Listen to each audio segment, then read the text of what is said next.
Hello, good morning, and welcome to today's webinar, back for week 2 of our Banking Excellence Badge. So today we're looking at harnessing the power of e-payments in Sage 50 accounts.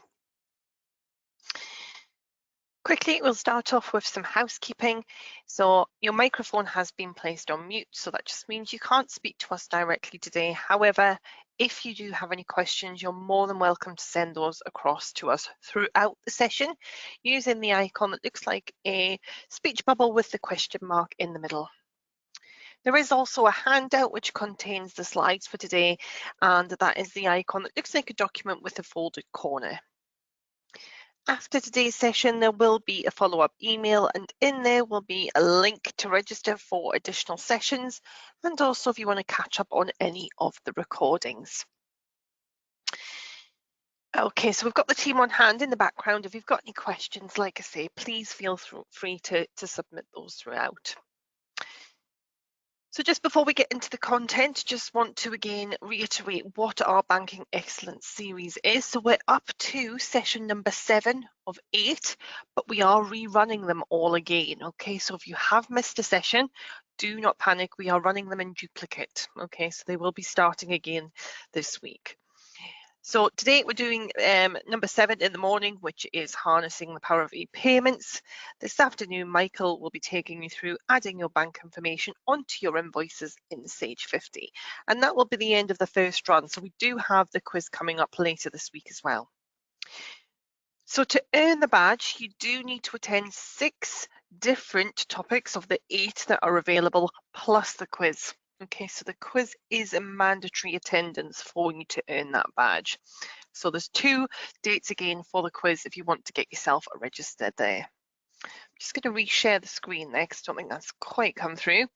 So here is the list of all the topics there. But like I say, there is a link in your follow-up email to register, and there is also one in the chat there as well. So if you can see the chat panel, you can use the link directly from there to get registered for any of those sessions you may have missed out on. The badges will be issued towards the end of the month. Okay, so please don't panic if you haven't received it immediately once you've hit your 6 out of 8 and attended the quiz. We will be doing them towards the end of the month once the series has been completed. Okay, so what we're going to cover in today's session is what are e-payments first of all, and then we're going to show you how to enable this feature and go through the process of doing e-payments, which involves installing a plugin. And then we'll talk you through all of the settings that you'll need to set up on your accounts before extracting an e-payment file. We'll very briefly talk about another option that is available to you as well. So we do have quite a lot to fit into this session today. Okay, so first of all, what are e-payments? So they're a great way of automating supplier payments. Okay, what it allows you to do is create a payments file that you can import into your bank's electronic banking software.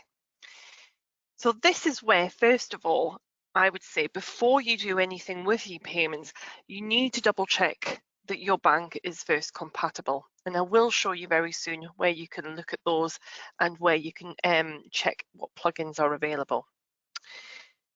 So first of all, I will just mention it's not available for absolutely everyone. It will depend on your banking provider and the software that you're using. So please do check that before you invest the time getting this set up. So we have e-payment plugins which are available to install, and these plugins are specific per bank and also per account type. Okay, so certain banks may have more than one plugin available. And what these plugins allow you to do is extract the data in a correct format for your specified bank account and banking software. So it means that once you've processed those payments within Sage, essentially all you need to do is then download a file that contains a list of all those payments to upload into your banking software rather than keying them all in again manually. It can be used with CIS subcontractors, so if you're paying subcontractors and you've got a lot of those, you can also use this feature with those.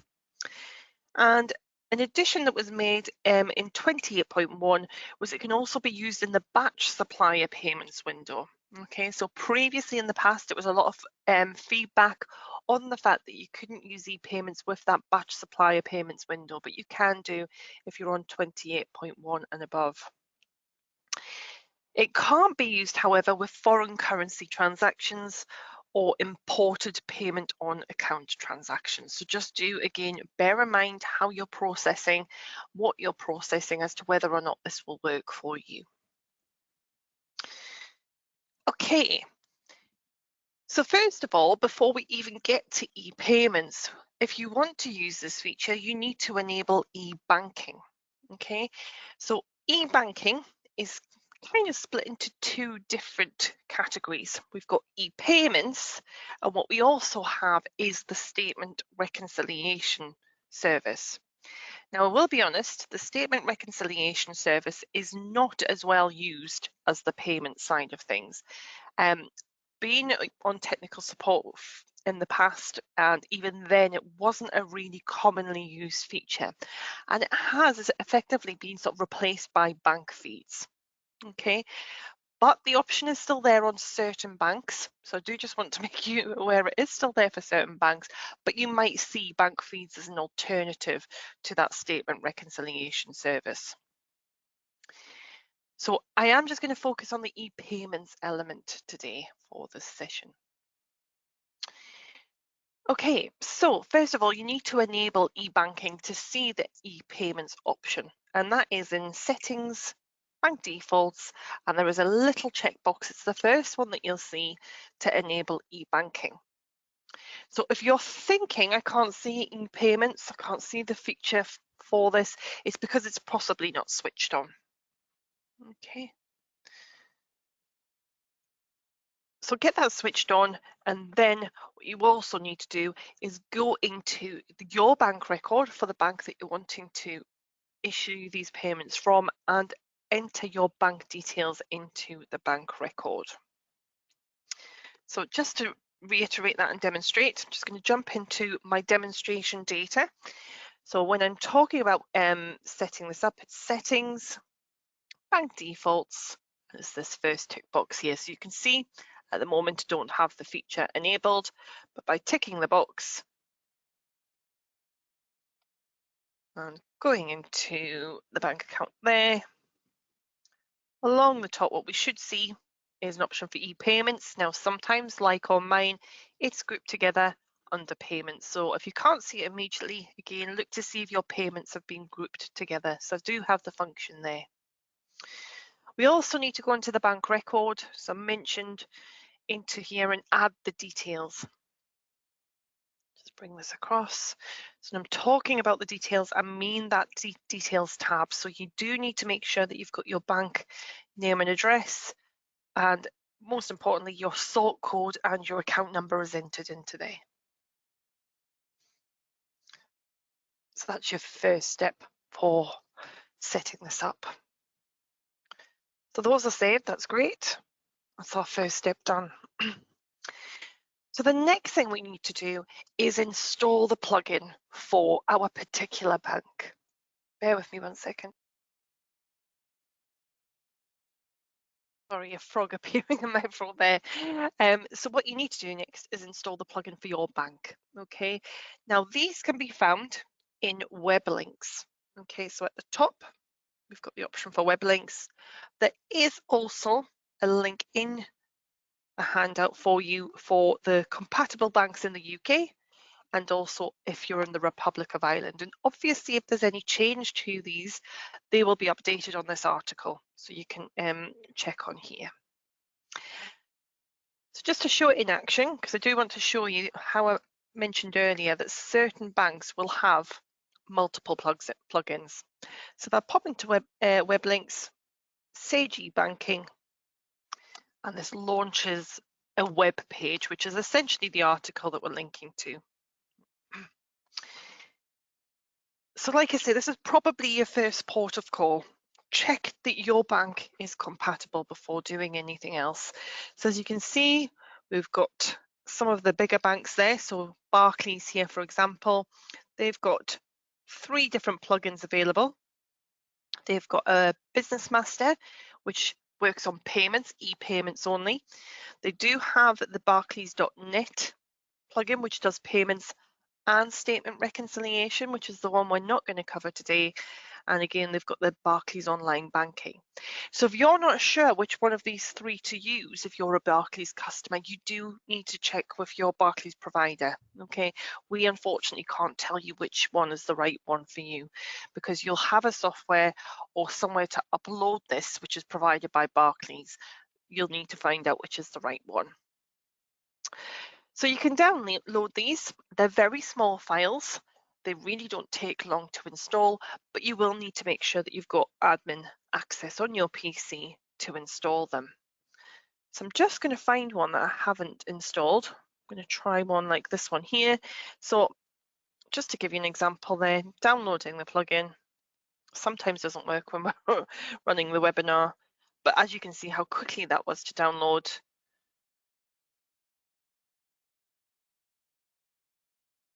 And that is the install complete. Okay, so it's a very, very quick install. Okay. Okay, so that is the plugin installed. And you might have multiple banks and multiple different providers, and you can install multiple plugins, because in a moment I'll show you where you specify which plugin to use for your bank. So next, we need to start configuring some of the settings in the software to allow these e-payments to work. And this is where I always say, look, there's going to be a little bit of an investment here, an investment of your time, where you're going to have to enter some details. You might find this a bit sort of labor intensive, but ultimately, if you're doing large batch payments, then you will find that this should be a time saver. But this might be something you want to consider. Okay, so it is an option to help you make payments, but depends on how many payments you're making as to whether this is going to be a time saver for you. Okay, so we need to configure the e-banking. So I showed you earlier where you would enter the bank details. What we need to do is pop back into there and now tell the software where to look for the plugin and also configure that plugin. So I'm going to pop back into my data set. So we're going to pop into the bank record. So I'm doing this on 1200. And into bank details.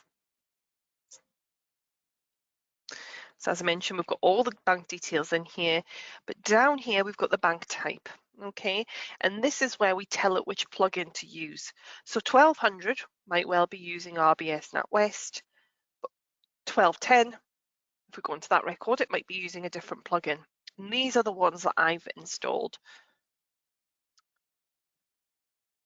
So you just need to select the right one for that bank. So I'm just going to leave that as it is on RBS NatWest Internet Bank Line. But we do have the option underneath to configure.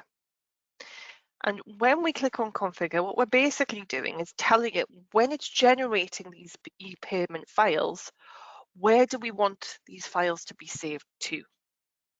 So it's got a common directory here, which is normally just into your documents folder. It might be slightly different on yours, but you can, if you want, if you're using a plugin that does both statement reconciliation and payments, you can override this. What that allows you to do then is have a different location for statement reconciliation and a different location for payment file options. Okay. Now, if you know exactly what file type you need, so say for example, if Lloyd's told you it has to be a text file, then pop the relevant extension in here. So maybe a TXT, the other common one is a CSV format. So do make sure that you pop that in. But if you just want to keep it in the common directory, you can untick the box, and as you can see, these options become grayed out here. So from this one, for me, where it's going to pop that is onto my desktop. So I'm just going to leave that as that is. And okay.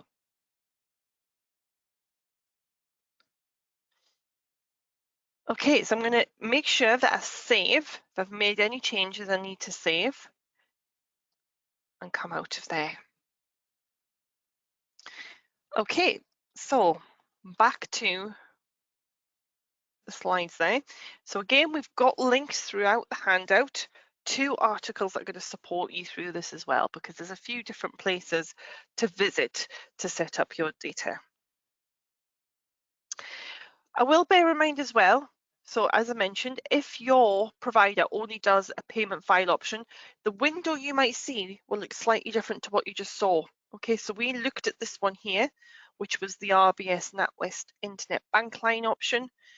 But as you can see here, if you're using the Santander one, it's slightly different. Okay, so this is where it does become tricky because it's not a set sort of route depending on your bank account. So this one here has got a much smaller window. It's only giving you the option for the payment file, which is essentially this part here. Okay, so just as you're going through, please don't panic if your windows are slightly different. Okay, so that is the bank side of things. Okay, so you've set up your bank with your bank details in, you've activated e-banking, and you've also installed the plugin and selected the right one for the bank account that you're using. The next step is to set up your suppliers to receive e-payments. Okay, so again, this might be what you see a little bit time consuming, but ultimately it's once you've done it once, you don't need to be doing this each and every time. This is just something you do at the beginning. And that is going through each supplier record, entering their bank details. So again, that would be bank name, their bank details, and the sort code and account number for that bank account.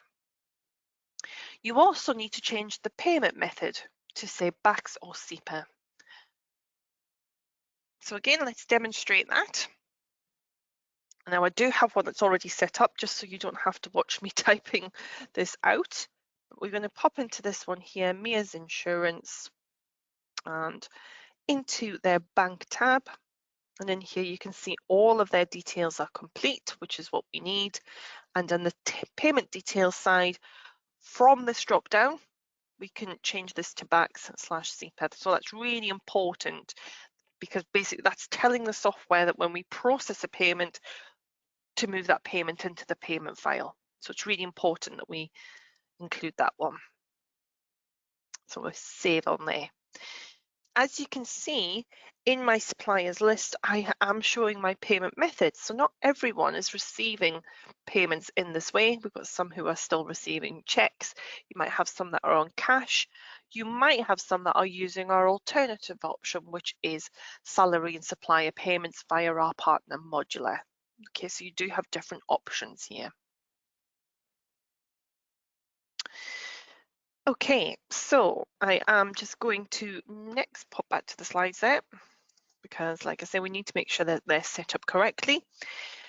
And once you've gone through all your supplies, so I appreciate that you might have quite a few supplies to go through. It might not be that you're doing all of them initially, it might be a gradual process. But essentially from then on, what you need to do is just process as normal, okay? Once you've completed a round of processing, then you can export the file to upload to your bank. So I'm just going to give you some examples here. So I'm going to use that same supplier. I'm going to pop on a few payments for them. So I'm just going to pop on a payment on account. Must use that one there. So they've got a payment on account already. I'm just going to pop on another one with today's date, 220. The key thing we need to remember here is there is a reference that is required for it to be picked up on the e-payment file. Now it populates automatically, but it's a good place to double check. So for this to be recognized as an e-payment and picked up by that file, it needs to be the reference of BACS in brackets.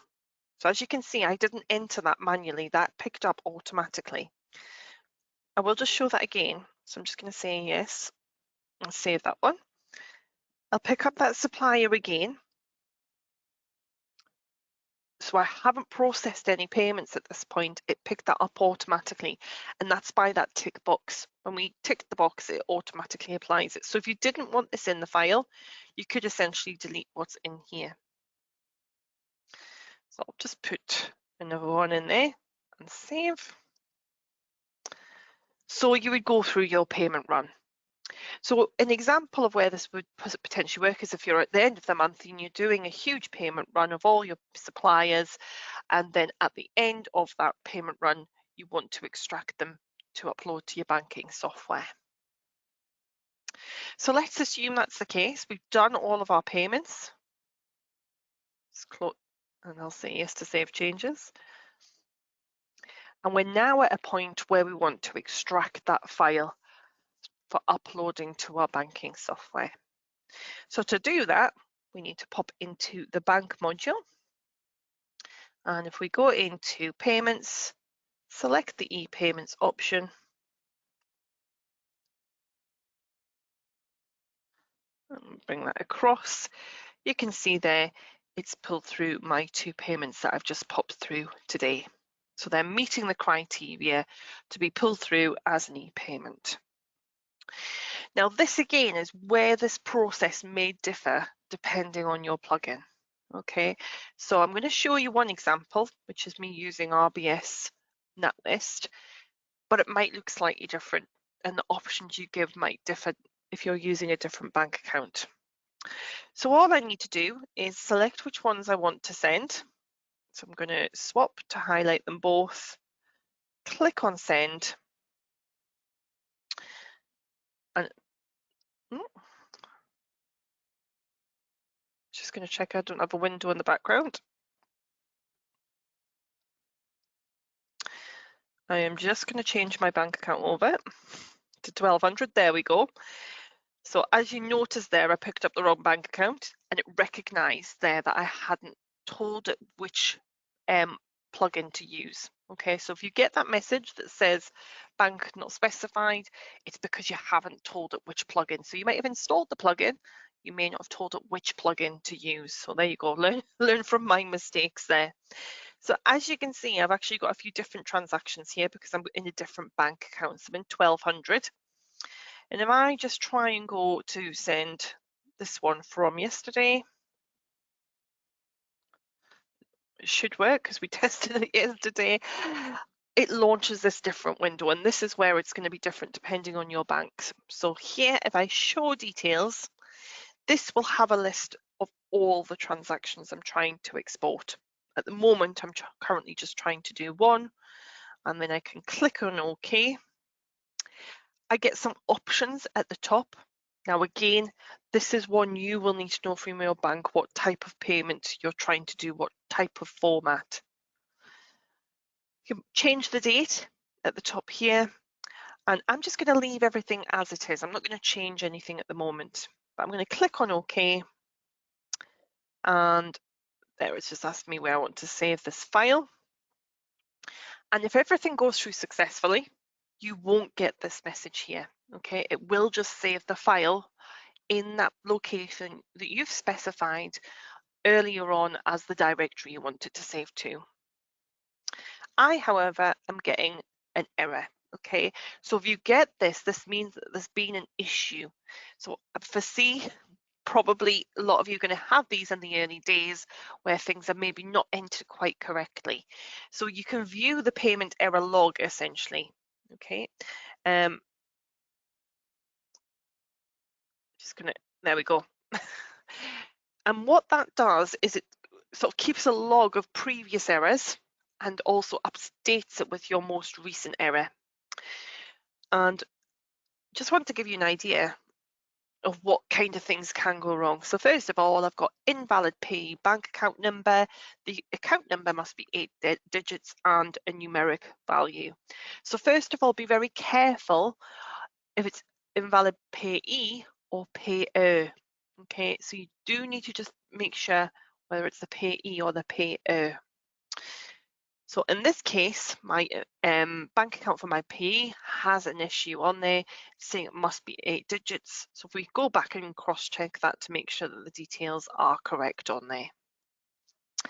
I'm going to just try doing this one because I just want to show you the error that comes on this one. So I'm just going to send this one. It is an old one. It will still let me export it. And again, just going to go into the log there. So in this case, it's the invalid payer bank account. Okay, so you can see my previous 2 errors, but it's now added that new error there to tell me what's wrong. So let's go and have a quick look at those. So first of all, let's look at my bank account. We'll go into 1200. I just want to give you an idea of what kind of can go wrong, because if you are looking at setting this up, these are the common sort of points where you may fall down. So we pop into bank details. We look at the number there, we've actually got 9 digits on there. That's a 9-digit account number. So I'm just going to change that and save, obviously cross-checking with your supplier to make sure that it's the correct bank account. And we'll have a quick look at our MEAs as well. So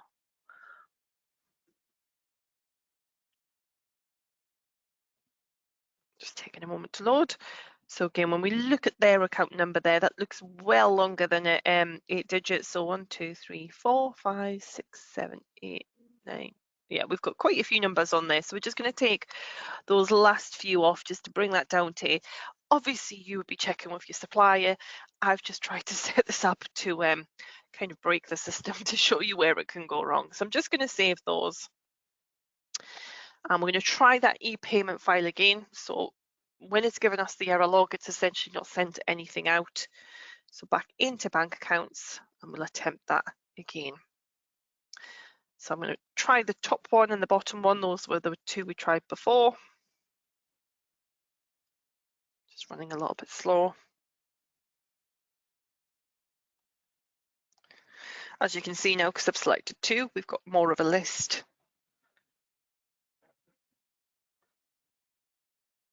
And that time, we got no error log. So that tells me that if I look on my desktop, which I will do in just a moment when I pause the screen to find it, I should have the payment file sitting somewhere waiting to be uploaded. Okay, so it's come straight back to this window here. There's no error log in this case, so that indicates that's exported successfully. So bear with me 1 second, I will locate that. I've got 3 desktops to just double check through, so just need to make sure I can locate it for you.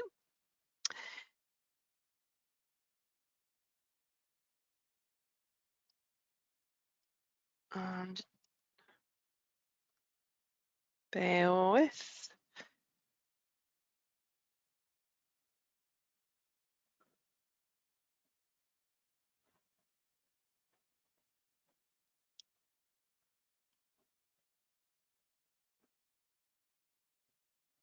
Might just need to get you the one from from yesterday, from the trial run yesterday, but we'll see if we can find that one for you in a moment. But essentially what that has done is it's saved the file in the location I've specified earlier. So I did say to go onto my desktop. Unfortunately, my desktop is full with the items at the moment, so it's proving a little bit difficult to find. But like I say, we'll try and find that just before we end the session, because I've got a little video to show you later on. It'll give me an opportunity to have a quick search for that. We'll pop back to the slides though in the meantime. So bear with me. And there we go. So I've talked you through there the steps for extracting that payment file. Okay, so you can highlight which payments you want to export. If you've got any, like in this example here, that date back a few years that you don't want to necessarily upload to your bank and you want to sort of get rid of them so they don't keep showing, you can just do an export and then not upload it to your bank. Okay, so the file that you've exported then is then ready for you to upload.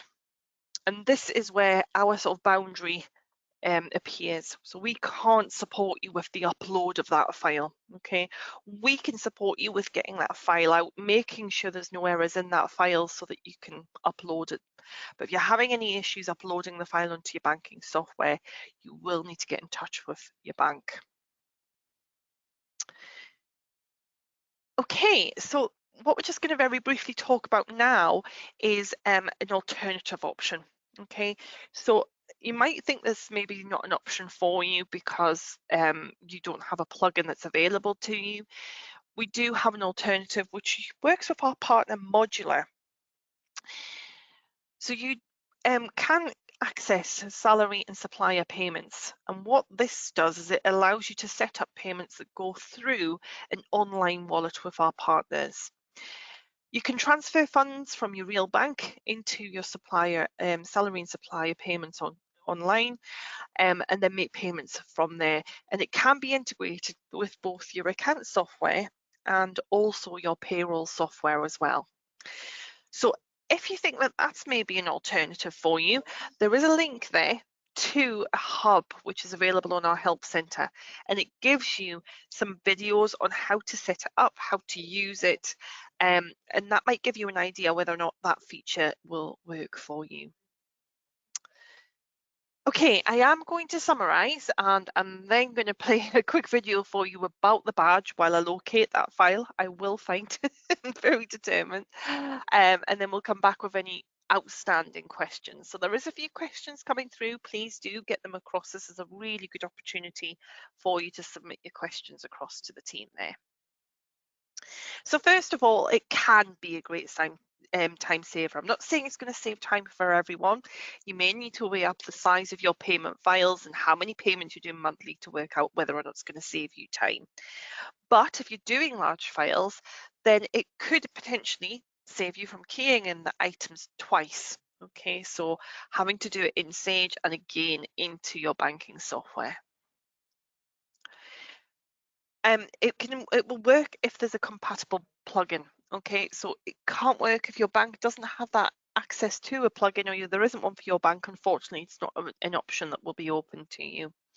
But it does allow you to upload those direct to your banking software.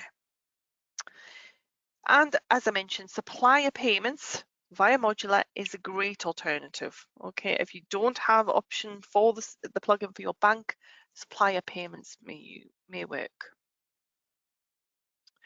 Now, there's a quick question there about faster payments, or can it only be backs? I believe it is only backs at the moment. I will double check that one for you because I don't know if a couple of the banks do give options, but I'll check that one. It might be one to follow up there for you.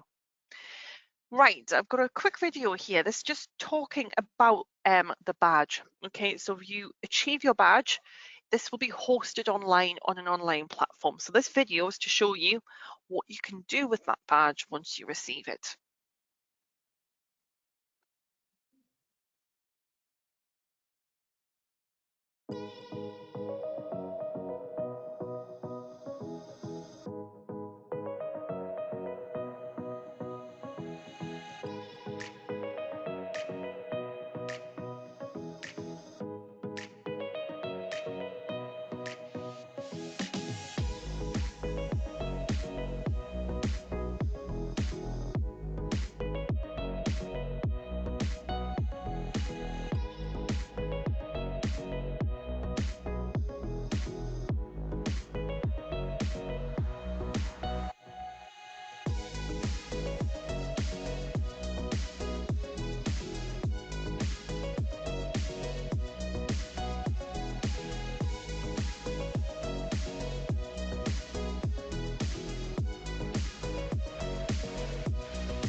Okay, so that's us back. I'm just making sure we've got the screen shared because I've had some luck, found the file.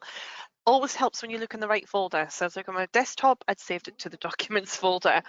So the real reason I just wanted to show you this is just to show you what the file is potentially going to look like. It's not really going to make much sense. Okay, so some of these are comma separated files, so they're using the commas to divide up which column items are going to go into. So don't worry if it looks something like mine does right now.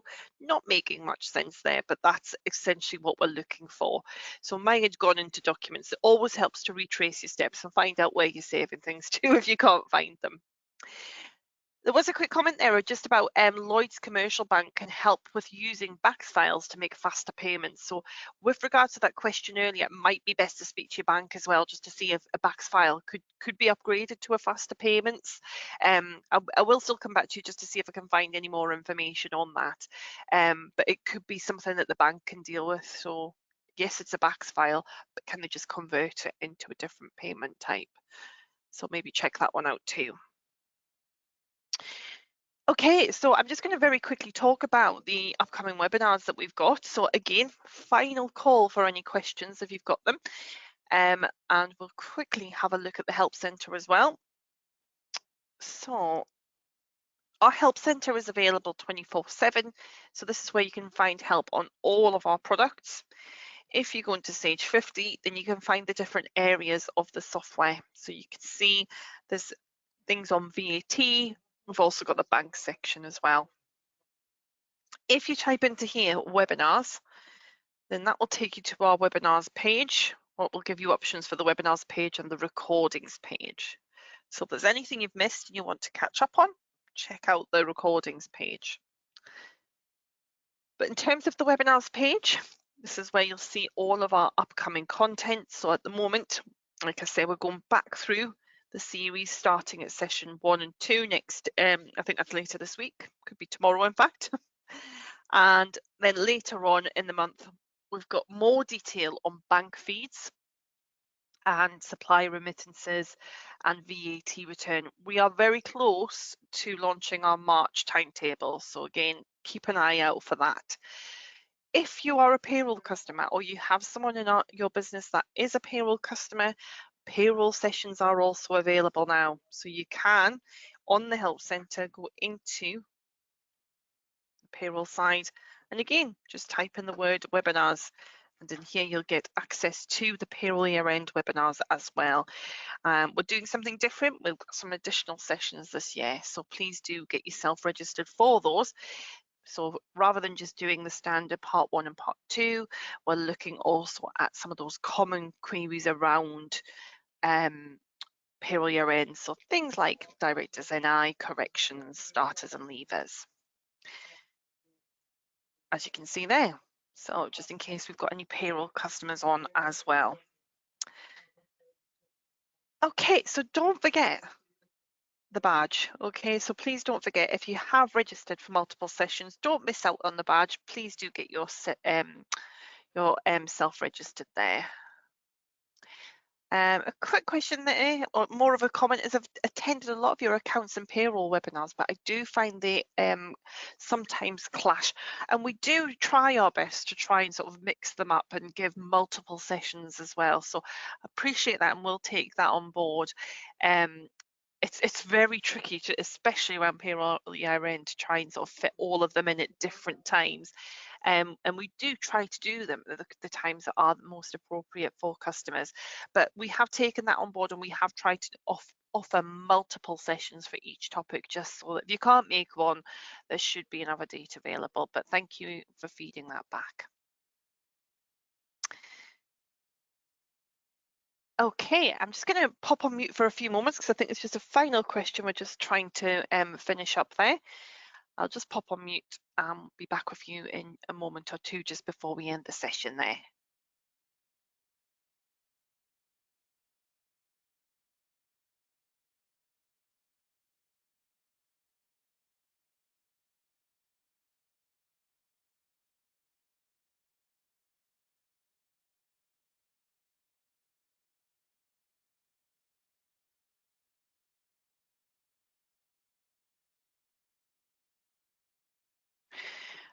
Okay, so there was a quick question there, which is, are e-payments available on payroll? Yes, I've just quickly spoken to the team. Yes, there is an e-payments feature in payroll, so you can also use it within there.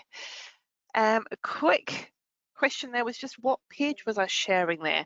So to get to the webinars, you can go to sage.co.uk/help. So make sure you pop on /help and search for webinars. Or to get directly to a webinars page, you can go to sage.co.uk/webinars, and that will take you to the options for accounts payroll and our other offerings as well. So the help center here, just typed in webinar, and there you can see, because I'm in the payroll product, you can see the payroll webinars. If I change that over at the top to accounts, typed in the same word, that would take you to webinars. So sage.co.uk/help. That's the part you're probably missing there.